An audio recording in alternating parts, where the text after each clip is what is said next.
thing you said the thing that made you go, huh? You know what I mean? Does it make you go, huh? Was that, what was it? Does it make you go?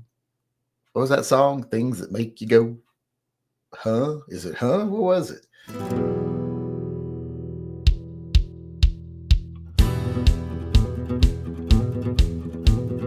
Hey everybody, welcome to Shooting the Shit with Yankee. As always, I'm Yankee, so let's start shooting. Today, I want to hear what is the worst tactical advice you've ever heard. Whether you heard it on the internet, you heard it in a gun class, whether you just heard it at the gun shop, your uncle told you, whatever. Just the worst tactical advice. The stuff when they told it to you, you went, huh? Something you think would just get you killed probably if you tried it in real life. Let me know.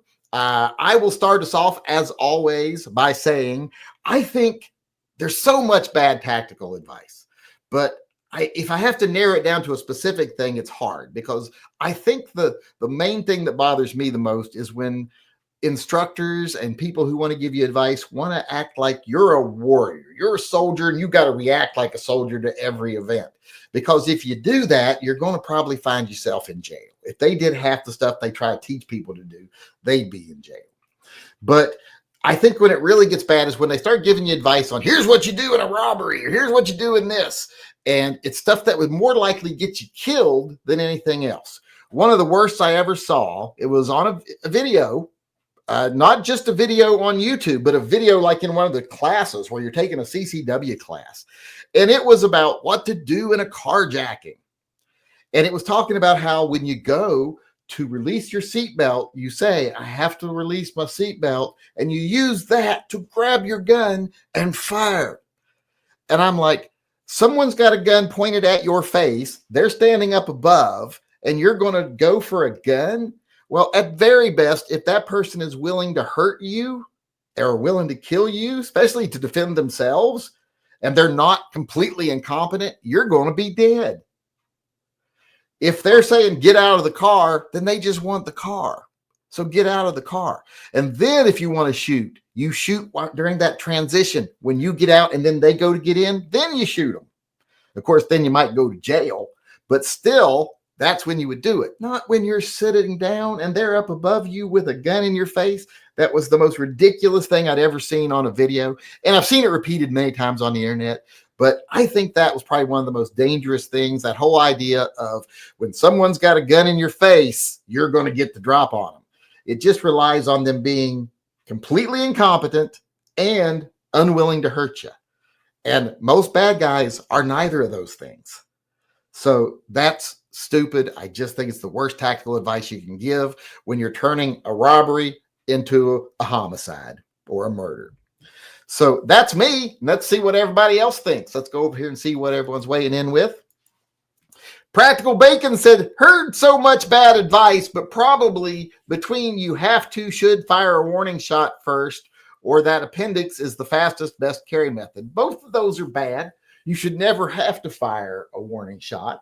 It's not a good idea if you don't have to. But here's the thing. It is also not something that's verboten. A warning shot can save you from having to shoot somebody. So I also don't like that whole notion that you can never fire a warning shot. But the whole idea that you used your gun, but you didn't fire a warning shot first, well, that's ridiculous, because you don't always have a chance to fire a warning shot. And appendix carry, we just know that that's just tacky-tard bullshit. Gummy Wuzzle said, don't give guns to bears. That's not bad advice. That's good advice. Bears don't need guns. If you give a bear a gun, more than likely they're going to leave it somewhere. They don't really have pockets or belts or anything like that to attach it to. So if you give a bear a gun, chances are he's going to leave it probably in the woods, and someone who doesn't need it finds it. So that's a bad thing. You might have a hobo find it or something. So don't give guns to bears. They're just not responsible. John and Mandrick said, worst advice, you have to use an AR in 5.76 for home defense. I think you mean 5.56. But yeah, you don't, who would say you have to use an AR? But there are people that do stuff like that. They're like, you only use your handgun to get to your rifle. Well, sometimes rifles aren't good ideas inside. So you do use your handgun for more things than just to get to your rifle. Because sometimes rifles aren't appropriate. Sean Bain, in relation to the Batman Bane. I don't know if you've ever asked me that, if he's ever answered that. Rack the slide. They will hear it and run. Yeah, I love that with shotguns too. And it's something you see in movies all the time. Every time someone picks up a shotgun in a movie, and I'm like, well, you mean it wasn't loaded and ready to go? Like they'll pull it off their back and I'm like, wait, you didn't have that ready to go? Why would that not? That's bad not to have it ready to go. I can understand pull it off your back and thumb the safety off, but rack it? No. And plus you're down around because you did that. So I think that's stupid. Oh, this is unfair. John Mandrick says tactical butterscotch. Tactical butterscotch is very good tactical advice. You are wrong. For those of us who haven't seen tactical butterscotch, I'll try to remember to link it in the upper corner. Let me write that down so I don't forget. Tactical butterscotch. TB. What time was this? How many minutes into it are we? All right. That was a low blow, actually. And I've never done anything mean to John Mandrick ever. Don't know why he's turning on me. Go Shadow, everything taught by Voda. I'm not sure who that is. Ass, but yes, I can agree with that. Detroit Urban Survival. Don't know who that is either. And most other tactical training groups. Yeah, they do preach a lot of garbage, I will say. Because here's the thing. When you constantly got to be selling training, well, you got to come up with other reasons for people to train. You got to come up with ways to say, hey, those old tactics aren't any good anymore. You got to come get the new stuff, or else people don't keep coming back. You got to create new scenarios, new dangers, and new, often inappropriate ways to deal with them to try to train you that you're a warrior, and it's garbage. I read that shot placement wasn't important. Shot placement is one of the most important things. You got to be able to hit your target and hit something vital. I think the only thing I ever put above shot placement is power, because if you're off target a little and you've got sufficient power, you'll still fuck up your target. If you're on target perfectly, but you don't have enough power, well, then you won't stop your target, even though you hit perfectly. So I always put power it's kind of like what's more important, the First Amendment or the Second Amendment? Well, the First Amendment, because that's our most valuable right, but the Second Amendment is what keeps the First Amendment.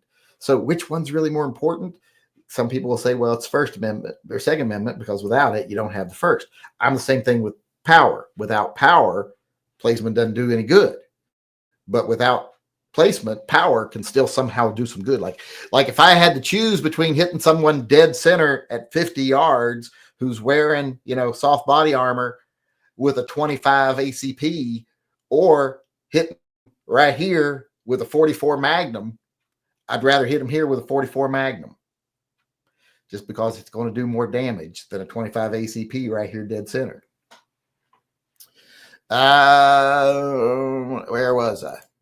Officer Tater Hater says, always trust the popo. Worst tactical advice ever. Yeah, I don't understand why the right is so tied to law enforcement. I think it's mainly because, like back in the day when they were being taught that, drugs are bad and anyone that speaks against the government's bad. That's why they were so into that forced patriotism, and police officers were part of that forced patriotism. That mandatory patriotism. And I just don't like that whole mindset. When you have the idea that something is just infallible and perfect, well, then you're never going to question it.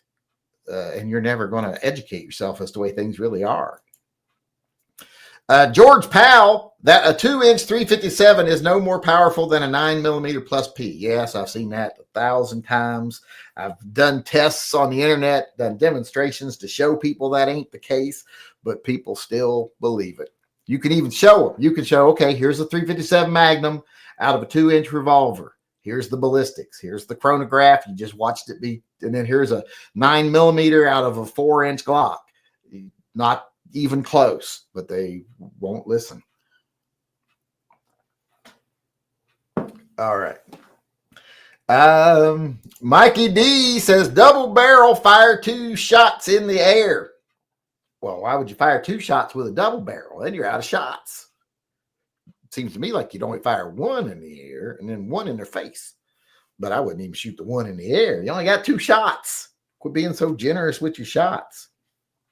Whether someone gets the courtesy of a warning shot or not is highly dependent on how much ammo I got. It's just one of the realities of life. If I only got 2 bullets, I ain't wasting 1 on a warning shot because I can't double tap. So, yeah, double tap can be important, especially if it's a zombie. That was Mikey D. And Mark Calkins said, you don't need to aim a shotgun. Yes, people say that all the fucking time. I'm like, how wide is the spread? I mean, you might need a choke. Because if it's spreading so wide, you don't got to aim it. I mean, I'm saying to break it to you. If you're 15 feet from someone and you shoot a buckshot at them and you're 3 feet off to the left, you ain't going to hit them. If you're a foot off to the left, you ain't going to hit them.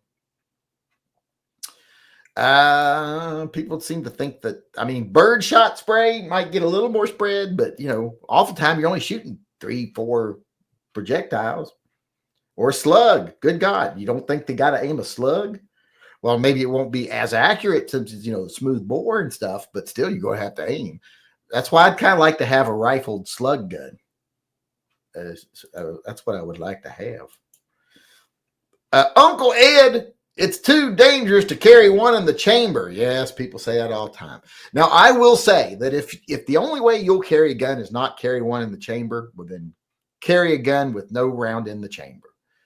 Because it's better to have that gun there where you can cock it or rack the slide or whatever and use it than not have it. So if it's not carry at all or not carry with a round in the chamber, don't carry with 1 in the chamber.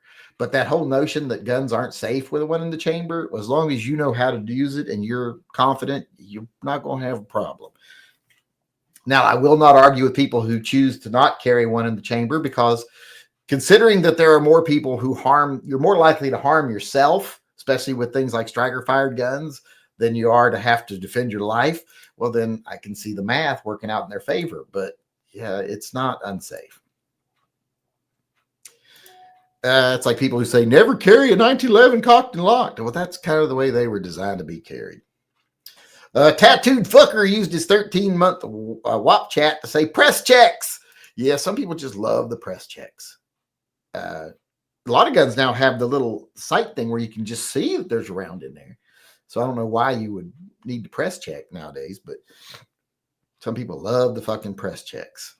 Never understood it. I've seen so many people have issues with, you know, they go to do their press check and they're a little overexcited and they pop out a good round, or they end up causing a malfunction. Like they start to pop out a good round and they jam their gun because they were a little overexcited and their adrenaline was flowing a little bit. So I'm not a big fan of press checks myself. If you're calm and you're just like, hey, I'm going to see if this gun's loaded. Well, that's one thing. But yeah, I'm not a big press check fan. Heavy J, anything from that guy from Detroit, I don't want to give him much acknowledgement. That's why it's a bit vague. And small of back carry.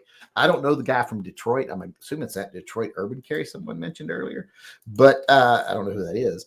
And small back carry is not smart. It's like, let's put a chunk of metal right next to my spine. And if I slip and fall on the ice or anything like that, I can break my back.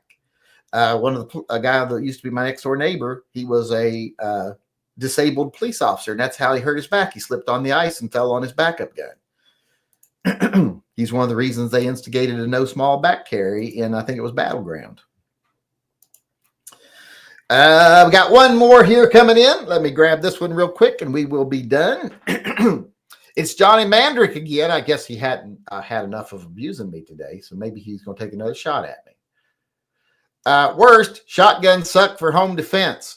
I would have to say that I don't think they are great for home defense. Well, it depends. If you've got a house out in the woods and you might have to take care of a bear or a moose or something, but just for general in-house self-defense, I think they're overkill. And I think that they leave you vulnerable to someone getting your gun from you because they ain't exactly short or light. So I wouldn't want to be clearing a room or checking closets or anything with a shotgun. Unless there's two of you, then one of you holds the shotgun and one of you opens the door. That always works. But if it's just me, I don't want to use a shotgun inside. But that does it for today, everybody. Thanks, everyone who weighed in. How about you out there in YouTube land? What do you think? What's the worst tactical advice you've ever heard? Let me know in the comments section below. Do you got something that nobody brought up here? I'm sure you do. There's lots of bad advice out there. So like I said, put it in the comment section. And if you want to weigh in on one of these topics in person, come to our live chats. We do them every night at 6 p.m. except for Wednesdays when we're probably going to be doing them at 7. So come on in, weigh in on the topic of the day, and then stick around till afterwards because we immediately after this chat always do our open chat. So stick around, talk about whatever you want.